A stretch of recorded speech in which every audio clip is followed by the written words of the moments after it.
I know, the last Resident Evil video I covered up on my channel is years ago and about my favorite Resident Evil game, the classic Resident Evil 2, and to be honest I never played the last 3 Resident Evil games, so both the Resident Evil 2 and Nemesis remake, and neither 7.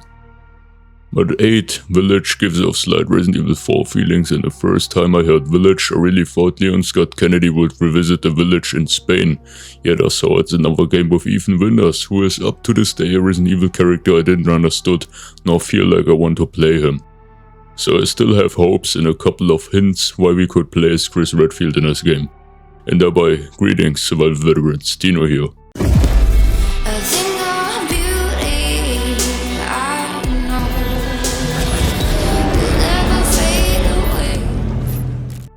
Remember the Resident Evil Revelation series, in which you played several different characters. In the first game we played as Jill Valentine most of the time, but in certain chapters also as Chris Redfield, Parker Keith, and the second game mostly Claire Redfield but Barry Burton, his daughter Moira, and so on.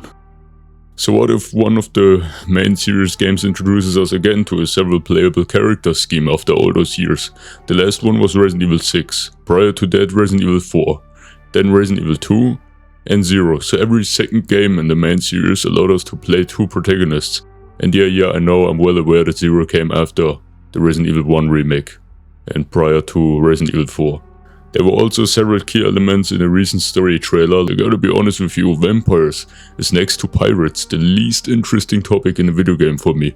This reminds me of the one Underworld movie where Lycans had a war with vampires. I mean really? Vampires in a Resident Evil game?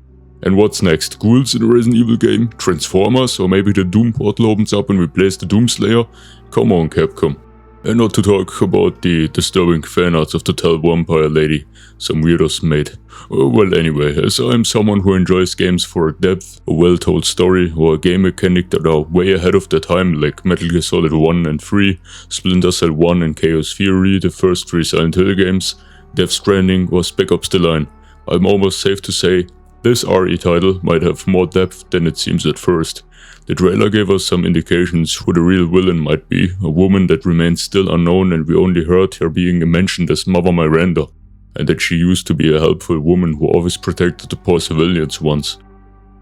Furthermore, the village seemed to have more normal civilians and inhabitants than remained unaffected by the virus and are neither vampires nor Lycans. The long-haired dude, who looks a little bit like a dark-haired Dante from DMC or Father Gascoigne lookalike, or an older version of Louis Serra but isn't, is giving off some Lycans vibes. And I'm not talking about the weapons both he and one of the Lycan bosses we saw in an older trailer use, but also indicated by their hair length and the way the mysterious man is trying to hide half his face with the hat and glasses. It was also confirmed that this new enemy type will be the smartest and stealthiest up until this date, and deadlier than hunters in the first game. The man with the hat and glasses can also be a supporter or a hero character for Ethan, and the only thing at the start of the recent trailer when he was dragging Ethan shackled in chains could mean he was just making sure Ethan isn't infected and brought him to a lab or a doctor to make sure he isn't turning into a vampire or Lycan, because that dude saw Ethan walking in a public place without a face mask. Well, jokes aside, Lady Dimitrescu also said you escaped my little brother's idiot games, so there's a high chance that he is her little brother. I think it would be too obvious to disguise a mysterious man so similar to one of the Lycan bosses and let them wear similar apparel and a hammer to make us believe he's the villain. Lady Dimitrescu is also not the main villain. She and her daughters might be a threat to the player, but there are too many obvious hints and indicators she's nothing more than a threat to the player, since she asked Ethan, let's see how special you are, or not asked but stated. So I can imagine the rest of the sentence that was left out would be something like, why is Mother Miranda so much interested into you, or showing so much interest for you, or something along the lines. In another trailer she also had a Discord call with the Mother Miranda, and she also welcomed Ethan with, so you must be Ethan Winters. That is something a sidekick of a villain would say, someone who has been ordered to capture him. Then I'd also like to add a fan theory that isn't coming from me, in which people speculated that Maya Winters could be the villain, and I came to the conclusion that if you take away the letters R-A-N-D, Miranda turns to Mia. I know this is a less satisfying piece of evidence, but remember that Mother Miranda was also referred as a once loving and caring mother. So maybe this is referring years before the actual events, when Chris shot her, since we don't know yet why Chris did that, and neither if Mia died.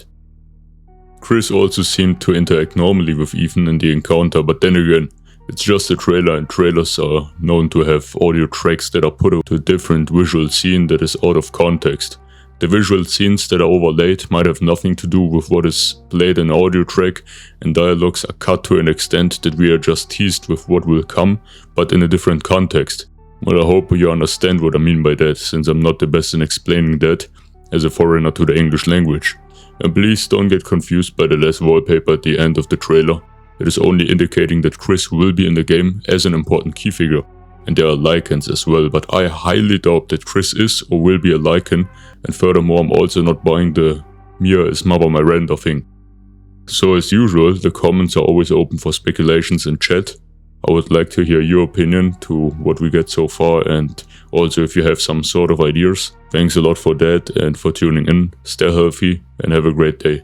Bye. I want to thank most sincerely all of my channel members who joined to my channel and support me in the best way, so I can also upgrade the quality in my equipment, which I recently did for my computer. Bartosz Welke, Bao Lee, CW Bebop, Aaron Chamberlain, B-Boy Tape Deck for the recent upgrade. Then of course, light, love and peace. My buddy Congrex's Prime, also for upgrading. And furthermore, of course, also the Merchants of Trust, who are Easy Free Trucker, Tyler Adels, Michael Beal, Lizzie56, then recently joined State of Decay 2 fan, Nervous Wreck, and Calais Yehudai. I hope I pronounced the name right and didn't butcher the name. Thanks a lot to all of you.